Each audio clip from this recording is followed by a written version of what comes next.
ಹುಣಸೂರು ತಾಲೂಕಿನಲ್ಲಿ ಈ ಕಟ್ಟಾಮಳವಾಡಿ ಎಂಬ ಗ್ರಾಮದಲ್ಲಿ ಈ ಬೆಳಕು ಸೇವಾ ಸಂಸ್ಥೆಯನ್ನ ನಮ್ಮ ನಿಂಗರಾಜ್ ಮಲ್ಲಾಡಿಯವರು ನಡೆಸ್ತಾ ಇದ್ದಾರೆ. ತುಂಬಾ ಕಷ್ಟದಿಂದ ಅವರು ಈ ಮಕ್ಕಳನ್ನು ಸಾಕೊಂಡು ಈ ಸಂಸ್ಥೆಯನ್ನು ನಡೆಸ್ತಾ ಇದ್ದಾರೆ. ಇಲ್ಲಿಗೆ ನಾನೊಮ್ಮೆ ಬಂದಾಗ ನೋಡಿದಾಗ ತುಂಬಾ ತೊಂದರೆಯಲ್ಲಿರೋ ಸನ್ನಿವೇಶಗಳು ಕಾಣ್ತಾ ಇತ್ತು.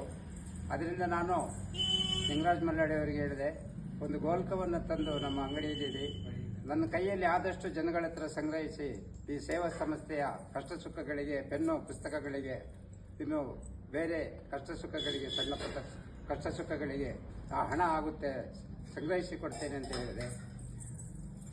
ನಾನು ಹೇಳಿ ಒಂದು 2 ತಿಂಗಳಲ್ಲಿ ಅವರು ಒಂದು ಗೋಲ್ಕವನ್ನು ತಂದಿಟ್ರು. ಜುಲೈ 29 ತಾರೀಕಲ್ಲಿ ತಂದಿಟ್ರು. ಇವತ್ತು ಸೋಮವಾರ ಅಕ್ಟೋಬರ್. ಆ ಗೋಲ್ಕವನ್ನು ತಂದು ಈ ಬೆಳಕು ಸೇವಾ ಸಂಸ್ಥೆಗೆ ತಲುಪಿಸಿದ್ದೇನೆ. ಇದೇ ರೀತಿ ಹುಣಸೂರಿನ ಜನತೆ, ಎಲ್ಲ ಯುವಕರು ಕೂಡ ಹಾಗೂ ಹಿರಿಯರು ಕೂಡ, ಹುಣಸೂರಿನ ಎಲ್ಲ ಜನತೆಯೂ ಕೂಡ ಈ ಬೆಳಕು ಸೇವಾ ಸಂಸ್ಥೆ ಕಟ್ಟೆಮಳವಾಡಿಗೆ ಈ ರೀತಿಯಾದ ಸಹಾಯಾರ್ಥವನ್ನು ಕೊಡಬೇಕು, ಈ ಬೆಳಕು ಸೇವಾ ಸಂಸ್ಥೆಯನ್ನು ಬೆಳೆಸಬೇಕು ಅಂತೇಳಿ ಕೇಳ್ಕೊಳ್ತಾ ಇಲ್ಲಿ ಮಾತಾಡಲಿಕ್ಕೆ ಅವಕಾಶ ಕೊಟ್ಟಂತ ತಮ್ಮೆಲ್ಲರಿಗೂ ಕೂಡ ನನ್ನ ವಂದನೆಯನ್ನು ಸಲ್ಲಿಸುತ್ತೇನೆ.